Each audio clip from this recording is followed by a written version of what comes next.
Yeah, so anyway, Christmas Carol, it's a book by Charles Dickens. Dickens, as you may or may not know, was a Victorian writer, written many books, and the most famous, I suppose, is Oliver Twist and David Copperfield. I'm sure you may have read it in school or had a look at it somewhere down the line. But Christmas Carol is actually not a book, it's a very small, what they call a novella. It's kind of included in a book set of three stories.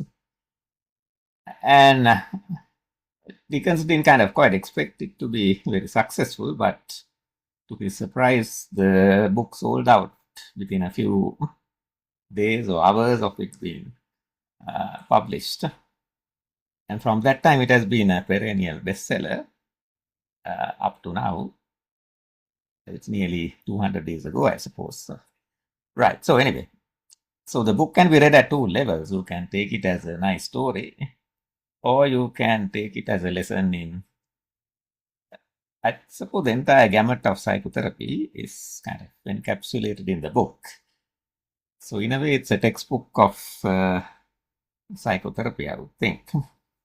So what I did was I have taken out or extracted 16 lessons or psychological lessons from the book.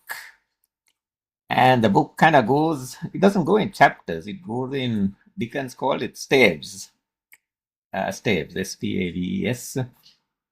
Stave is normally in music, not in books, but he kind of, I suppose, in a humorous way, thought of the carol. But no, the title is a Christmas Carol. So carol is a song, and a song has verses or staves. So he kind of wrote the book as a kind of song. So he numbered the chapters as staves. So that's why I labeled the slides also as staves. Okay. So I'm going in chronological order of the book. So if I've read it, it would be better, but if you haven't read it, read it later.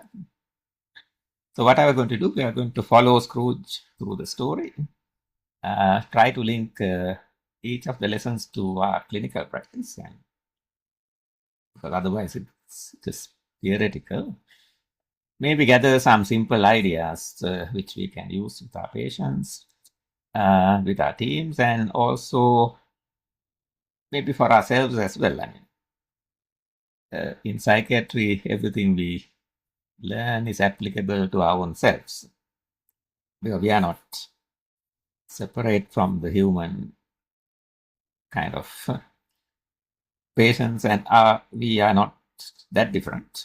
So we all have the same problems. Now, the model that Dickens used, we have our models of psychotherapy, but he used the model of three ghosts.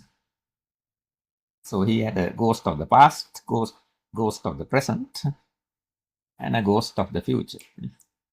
So what happens, I will narrate the story as we go. So this Scrooge, who is a miserly, very rich man, but all alone on Christmas Day, he's very stingy. He doesn't give a lot of money to his clerk.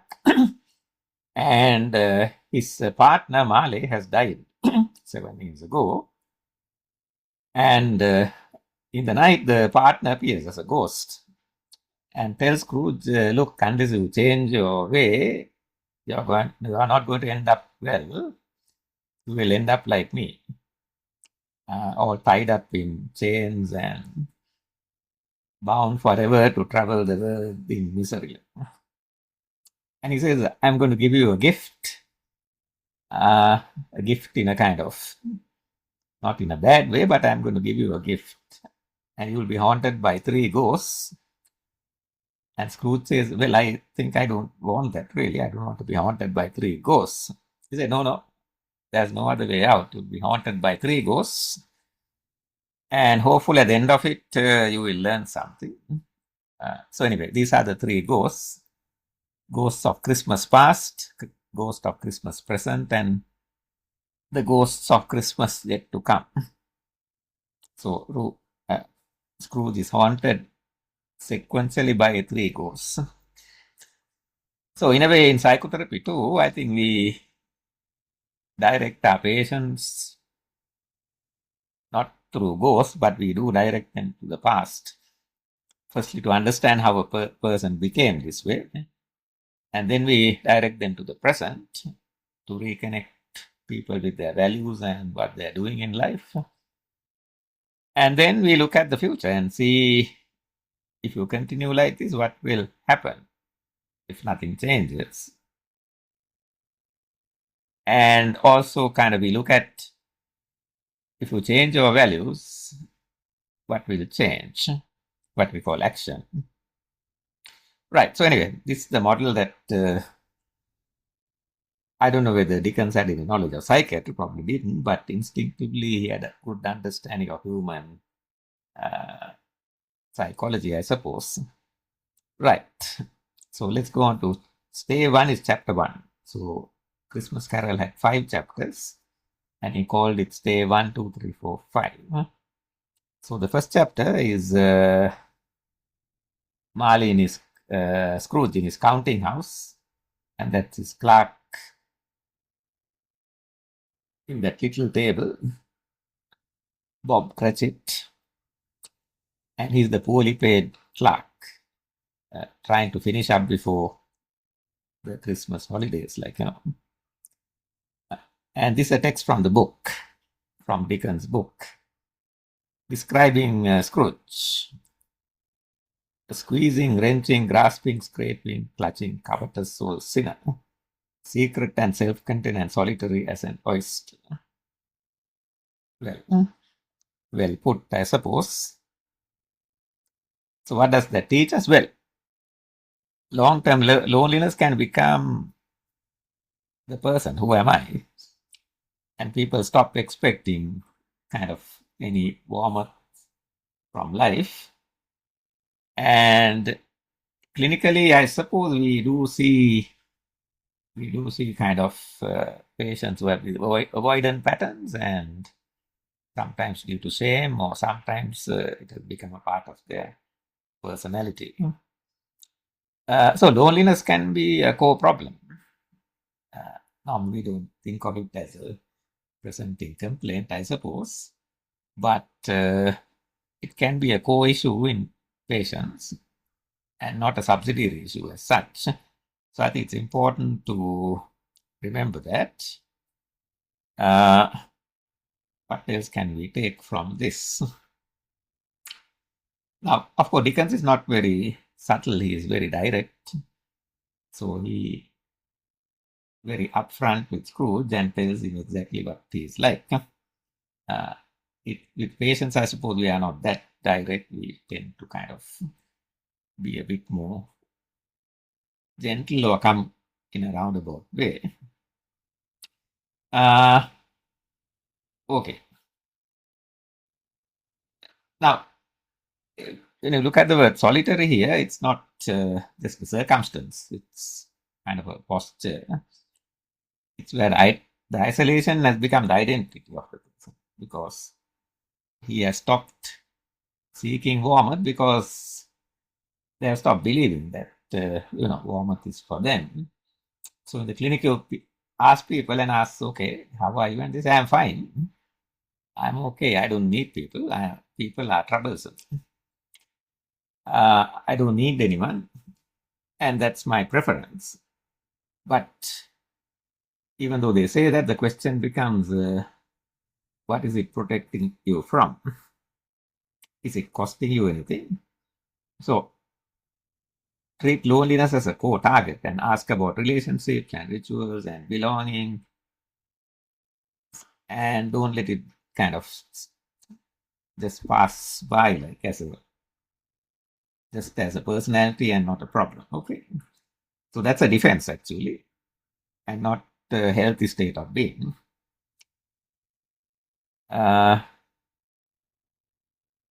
Right. So Scrooge, before the close for Christmas, 2 gentlemen come and kind of asking for donations. And he says, well, why should I donate? I mean, I give to various organizations like I give to prisons and the workhouse. Why should I give to people? Now, workhouse is something that was a kind of a symbol of in the industrial England, the workhouses were the people who couldn't pay their debts. They had to go and work for free in workhouses. And that was a terrible place. And Scrooge is saying, look, the poor can go there. Why would I, spend my hard-earned money on them?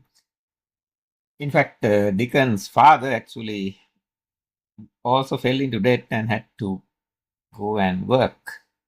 And I think Dickens himself had to work in a poor house because of the family suddenly became very poor from being fairly wealthy.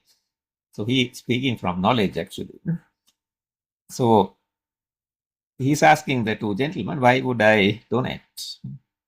Are they not functioning properly? So I was worried that, the prisons have stopped working. So what do we learn from there? So he's being cynical. So people can use cynicism kind of, to hide their inner kind of pain. And as I told in my lecture on burnout, the podcast, cynicism is one of the features of burnout. So people become quite harsh and kind of, in their minds, they are rational, but actually they have lost something. And so exploring why sometimes they are so logical and rational, but underlying is the bitterness and a kind of protection against disappointment and loss as well. So it's not that simple. So Scrooge is, in a way, showing his defenses of cynicism by asking, well, why would I give my money away to people who have not worked very hard either?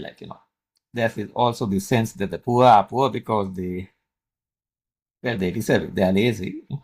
So why would I give my hard-earned money to people who are lazy?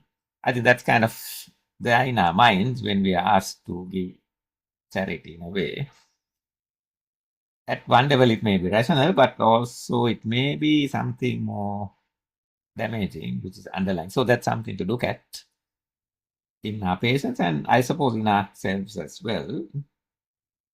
So cynicism is also a way of saying, well, I can't afford to care like I used to do, because otherwise I might get hurt. And then in the story, the Scrooge's, all this happening before the ghosts come. Okay, the Scrooge is now about to close his business for the holiday. And his nephew drops in. Now, his nephew is the son of his sister who died as a young girl. So Scrooge had one sister.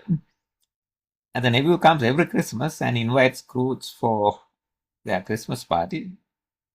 And every time he refuses. And he calls it Christmas a humbug.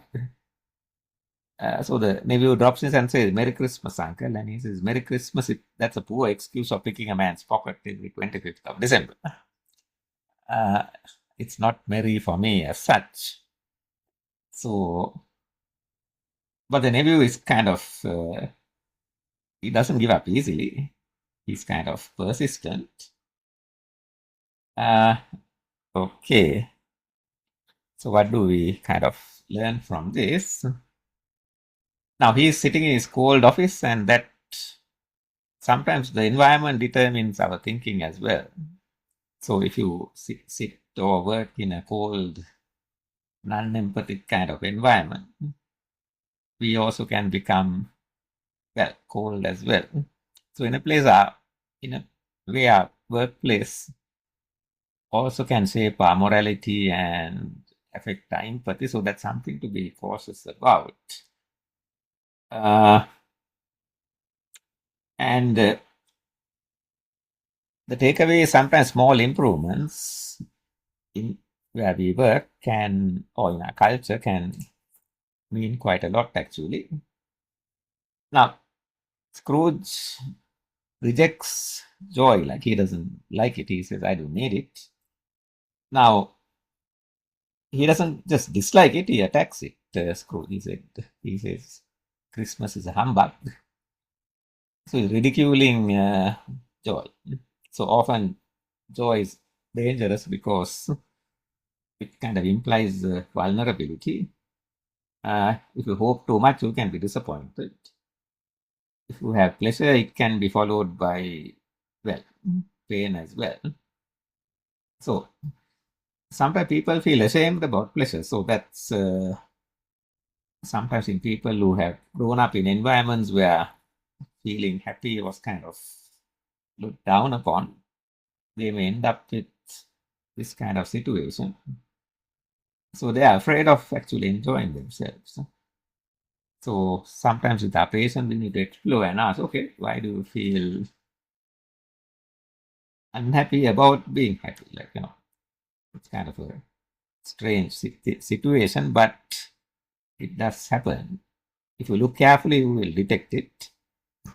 You might detect it in yourself as well. So that's something to be aware of as well. So Scrooge's nephew doesn't give up that easily. He goes on and he says, when he says Merry Christmas, the Scrooge says, well, what right have you to be merry because you are poor? What reason have you to be merry? You are poor. And the nephew answers back and says, Uncle, what reason have you to be, miserable? You are rich enough. And Scrooge has no answer to that. But also you can note that the nephew doesn't give up. He keeps on inviting. He doesn't get angry. He offers a relationship to Scrooge again and again. So in clinical practice too, I think we also come across people like that who are often not very accepting of us and may kind of even be rude or nasty to us. But that is important to remain calm and not respond back. We are professionals.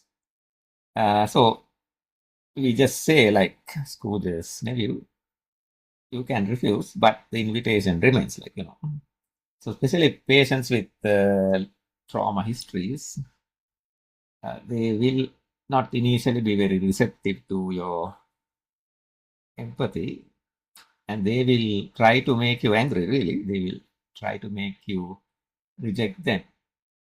So I think in psychotherapy or psychodynamics, you know the defense for that.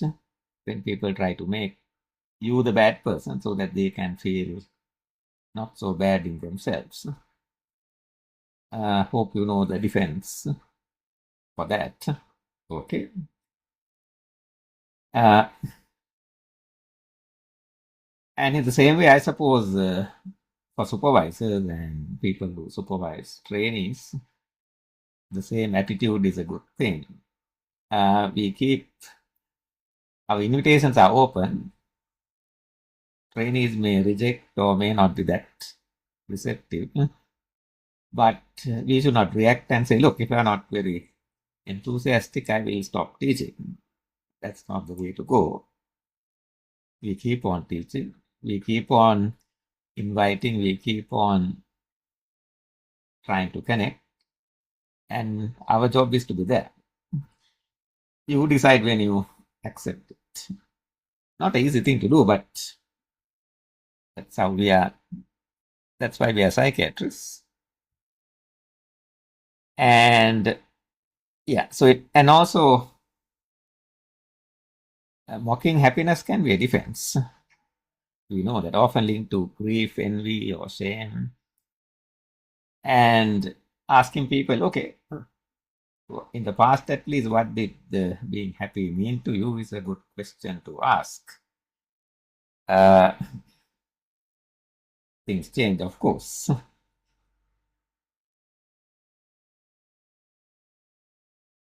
And so the conversation goes on between Scrooge and his nephew, and they argue about why Christmas is a good time.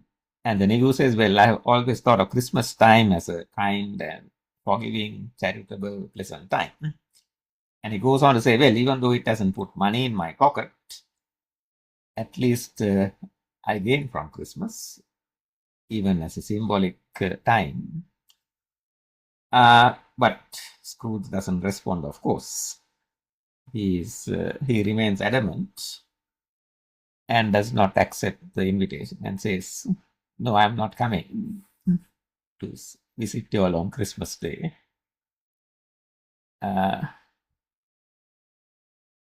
Yeah, so Fred is the nephew. He keeps the connection available, but he doesn't push it. And I think that's also important. We keep the door open. We don't push beyond a certain limit. Otherwise, it becomes counterproductive with patients. But we keep the door open and say, look, whenever you feel that you can benefit, you can come back. But we are not going beyond this point. So the nephew departs and says, okay, uncle, the door is still open. You can drop in on Christmas Day, but it's entirely up to you. No? Right. And then, of course, Scrooge goes back home. The shop is closed now. And he goes to sleep. And in the night, well, that's when his former partner comes and tells him that he'll be haunted by 3 ghosts. Because he's all tied up in his, these are boxes of money. In the olden days, the cash boxes were not in the bank, but they kept the money in iron boxes called cash boxes. And they were padlocked with chains. So he was so obsessed with money that he is now wrapped up in his chains after death. And he's telling Scrooge, look, this is going to be your future also unless you undergo this therapy. He doesn't call it therapy, but he says, Scrooge will be haunted by 3 ghosts whether you like it or not. That's my gift. And whatever you make of it, that's your problem. I won't be coming back again. This is my final appearance to you. And Scrooge tells, well, Marley, you're always a good partner in business. You were a good business partner. We earned a lot of money together. And Marley gets a bit annoyed and said, look, actually, that was a mistake. Mankind was my business. The common welfare was my business. Charity, mercy, forbearance, and benevolence were all my business. Our business, and I did none of those things. So, in that sense, I am not a good businessman. I was terrible. And you are also like that. So, unless you change, you are going to end up in a bad way. So, in a way, it's a very powerful line. It's kind of reframing the word business as your life. So, real life is not accumulation of physical things. It's a bit different. It's about connection with people, caring, and being charitable, and being a good businessman doesn't exactly mean what they think. Okay, so it's a kind of reframing of what do you mean by a good life. So becoming famous and earning a lot of money, that's okay if you have the other things as well. If you are lacking that, then perhaps it's time for a rethink. And that's what Marley is telling his, well, friend and partner. They are the only 2 friends they had each other, like kind of. Okay. So Marley kind of represents the cost of a narrow life. And late regret is real, clinically relevant, and helping people kind of widen their meaning beyond mere business is a useful thing to do, an important thing to do as well. And it's never too late. If at any time people feel or gain some insight, then we should support that. Okay, moving on. So, as predicted, Scrooge is haunted by the 3 ghosts in succession. So, the first one is the ghost of Christmas past. And Scrooge is taken to see himself as a boy in a boarding school. He's all alone. apparently Scrooge's father never comes to take him for holidays. In the English tradition, boys who went to boarding school, uh, they all went home on for Christmas holidays. Like, the family came and took them. But for some reason, Scrooge was never, probably they were not poor, but they were wealthy. So he was kept in the boarding school. And all the other boys are gone home. And he is left to himself.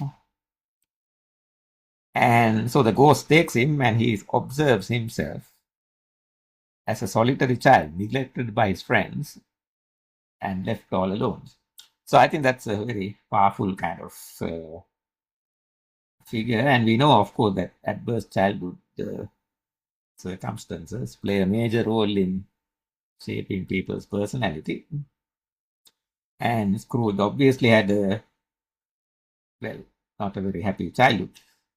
Of course, the father appears, and for some reason, the father has changed. And the next scene is where the sister actually comes. Anyway, so early childhood loneliness shapes adulthood, and early emotional neglect can produce an adult who is very hard, like Scrooge. So the defense kind of made sense once, but when you continue to carry on like that, you remain kind of isolated and you never give a chance for change to take place. And so Scrooge, when he sees himself as a child, he becomes quite emotional and he cries. He wept to see his poor forgotten self as he had used to be. So he was not always like this, and that's important. So seeing your younger self can unlock the compassion, as we call it. So memories can be therapeutic as well. So perhaps accessing the more positive therapy stories are good for you. And here, of course, the book goes on to other details. And so Scrooge sees this lonely boy, and suddenly the sister appears and says, "Brother, the father is now changed, and we have come to take you home." So then they all happily get into their carriage and goes home. That bit is not there in the slides, but the sudden transformation of somebody who cares for him appears and takes him home. And that's the sister who actually died young. And that sister's son is Fred, who comes in the story to invite him for Christmas. Okay. Right. So remembering can soften your defenses, and Scrooge now has emotional. And then the ghost takes him to see family celebrating Christmas, and they are all very happy and dancing, and Scrooge has then memories of his own childhood, some happy memories, and he remembered the pleasure he had felt in such things. At least some of the memories are good to remember.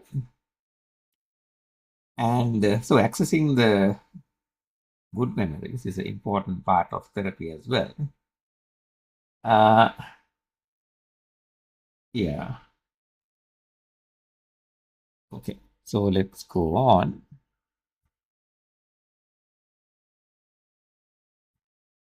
So, and the children playing is a kind of metaphor as well. Play is not immaturity, it is resilience. So lightness can help emotional flexibility. So doing kind of low stakes, joyful thing is not something to look down upon. In fact, there's a word, I couldn't put it in the slide, but at one point the Neville and Scrooge is arguing about Christmas.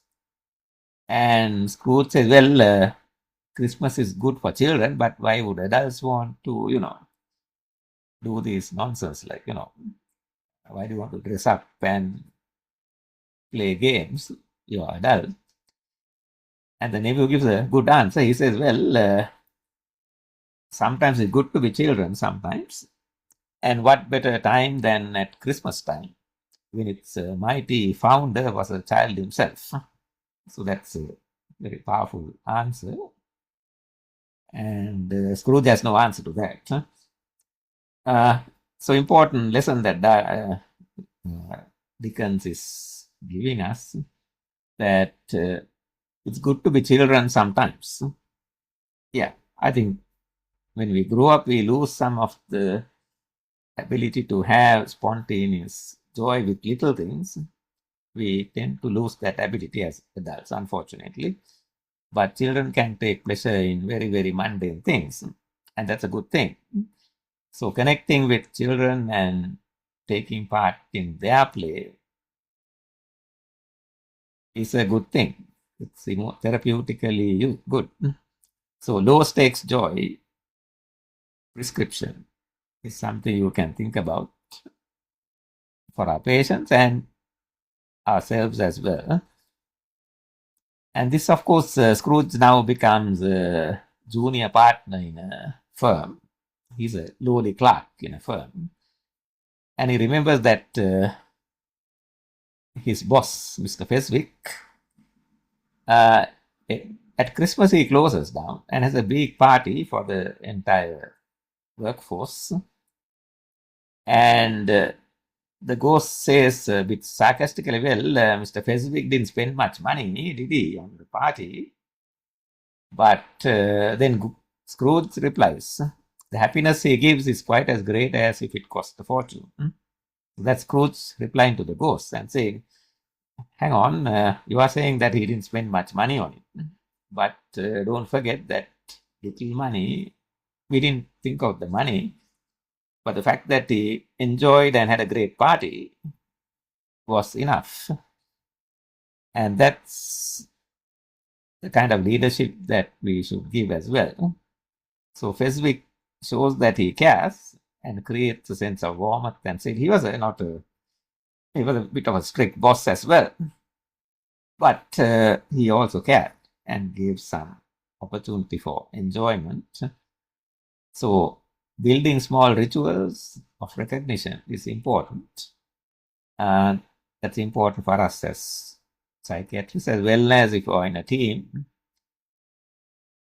Little appreciations, and it doesn't cost very much sometimes. We are not talking of large amounts of money, but sometimes just a bit of thoughtfulness and a thank you goes a long way to create a healthy environment.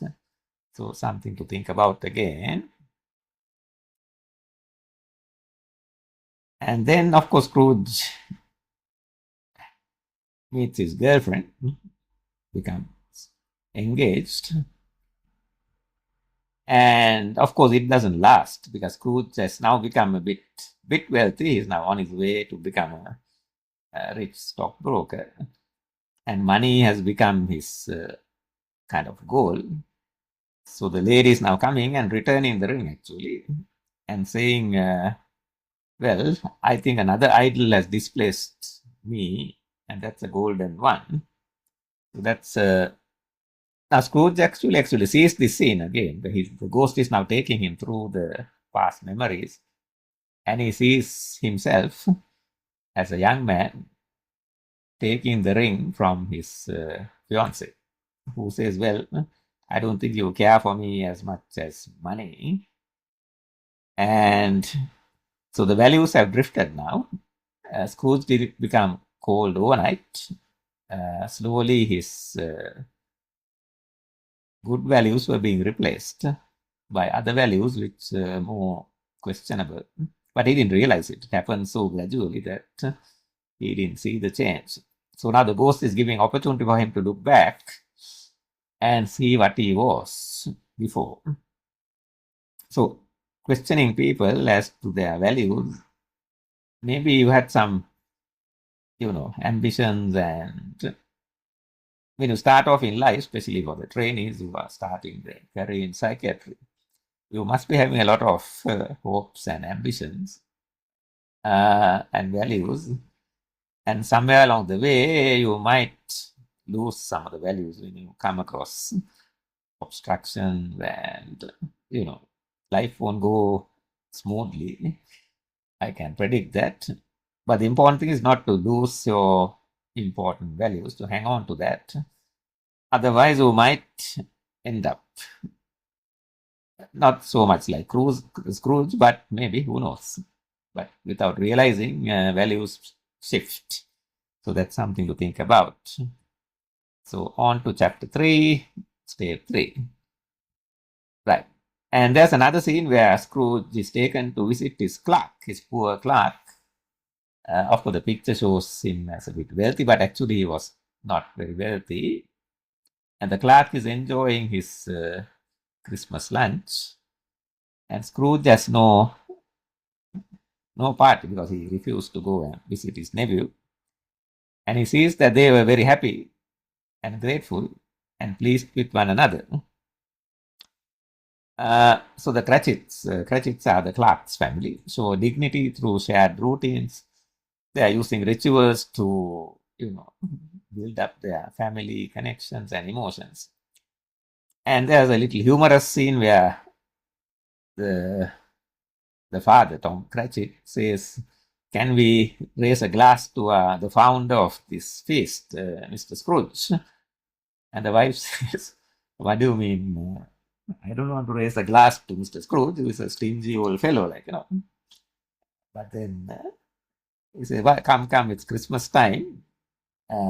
After all, at the end of the day, it is his money that we are kind of, however poor, we are still paid by him. So let's remember him in good spirits." Now Scrooge is watching, of course, because the ghost is taking him through all these scenes. And this is the ghost of Christmas present now, who is taking him through the current things as they're happening. So Scrooge has a family. And the Cratchits have a disabled son, who's Tom Cratchit. So nice chap who's always telling everybody, God bless everyone, including Scrooge. Yeah. So caring for someone fragile can restore humanity. So this Cratchit family is happy, even though they have to take care of this disabled child. And so taking care of people also is healing towards the people who are doing the caring as well. It works both ways. And the Cratchit family has it in abundance. And, well, story goes on. And Scrooge becomes suddenly concerned. He never bothered to ask before about how the child is doing from his clerk. And now he gets suddenly concerned and he says, "Look, ghost, if nothing happens, what will happen? In the future, will he survive?" And the ghost says, "Well, if nothing changes, he will die. He will die if nothing changes." So Scrooge is left thinking as to, okay, what can change? So he's becoming more empathic now. So he's asking, if these shadows remain unaltered by the future, the child will die. So that's the ghost telling him, look, that's how it's going to end. So Dickens connects poverty to life and death and reality. So social determinants are coming into the formulation. And Dickens was, of course, very much aware of poverty because he has himself experienced poverty. Even though later, of course, he became very wealthy, of course, later. His father, as I said, was thrown into prison for debt, and he had to work in a poor house for a time. So he understands poverty.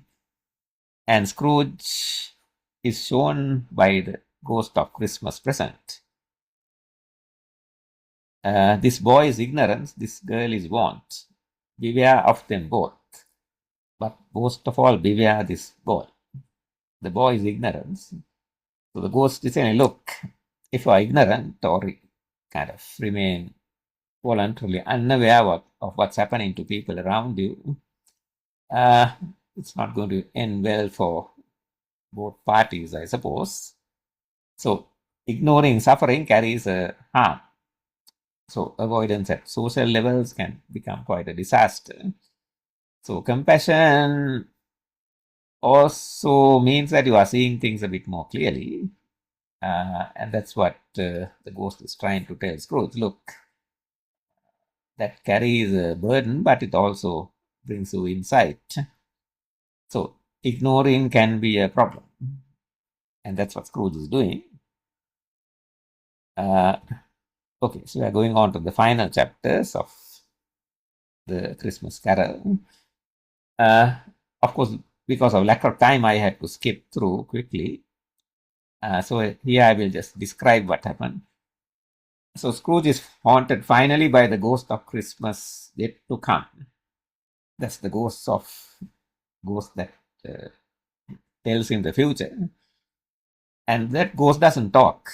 That ghost is silent, just comes in a shroud and with the hand directs Scrooge to follow him. And they go to a room and somebody died on the bed. The bed clothes are the curtains are drawn and somebody is dead. And then people come in and take away the clothes. So some take away the blankets and some take away the bed sheets and the pillows. And they say, well, this man is dead, he doesn't need it. So let's take it. So finally, this body is left without any clothes. And then that scene closes, and then Scrooge is finally taken to a graveyard. And the graveyard, there's a gravestone. But the name is not visible. So the ghost points and says, go and have a close look at the name. So Scrooge knows, I think, what the name is going to be. But anyway, he goes reluctantly and reads. And the gravestone says Ebenezer Scrooge. And that's Scrooge. And then the ghost goes off. That's the end of the ghost. And then Scrooge wakes up. And then he's thinking, hang on, now I had 3 ghosts. Did it take 3 days? He went to sleep on Christmas Eve. And he gets up early morning on another day. Then suddenly he realizes that the bells are ringing and the church service is about to start. And it's actually 24 hours only. So it's Christmas morning. And the ghosts have done it in accelerated time, so to speak. They have taken him through the entire gamut in just overnight. And he's quite delighted that everything has been done in super fast time. And he gets up not depressed, and that's the strength of Scrooge. He's changed. He's learned the lessons, and he gets up, and he's happy because he's not dead, he's alive, his bed is there, secure, and it's Christmas morning. And he says, well, this is somebody who's in coming out of a depression. I'm as light as a feather, I'm happy as an angel, I'm merry as a schoolboy. And of course, he gets up and gets into action. And that's the important point. He doesn't just get enlightenment and then sit on it. So action leads, so reality and realization of reality leads to action as well. And that's the important point. You can get insight and not do anything. So insight followed by action is what is necessary. And that's the important lesson. Action and repair is needed for complete recovery. Insight alone is not enough. So Scrooge's feelings change after he behaves differently. And repair is part of the healing. So pro-social action is what he takes, what he does. He orders a turkey for the Cratchit family. And he gives a lot of money to Cratchit so that he can have medical treatment. And Dickens then says, Tom Cratchit did not die. And after that, Scrooge, he goes to visit his nephew on Christmas Day. He goes for the family dinner. He takes the invitation. And he kept Christmas as any person ever could. And that's how the novel ends. So we can present it as a summary formulation. The simple 5 P's that we use for our formulation. So the presentation was a bitter, isolated, rigid, lonely childhood, emotional deprivation, aggravated by losses, by aging, narrowing of your views, avoidance, cynical beliefs, and of course the protective factors that he didn't actually had inside him, and most patients have that. Only we have to tap into that. Is what we call conscience and a capacity to reconnect. All human beings have that, and if you look at it clinically, I suppose most of our therapies actually utilize all of these things. I've just given a few examples. For example, motivational interviewing, we show the future to people without arguing. In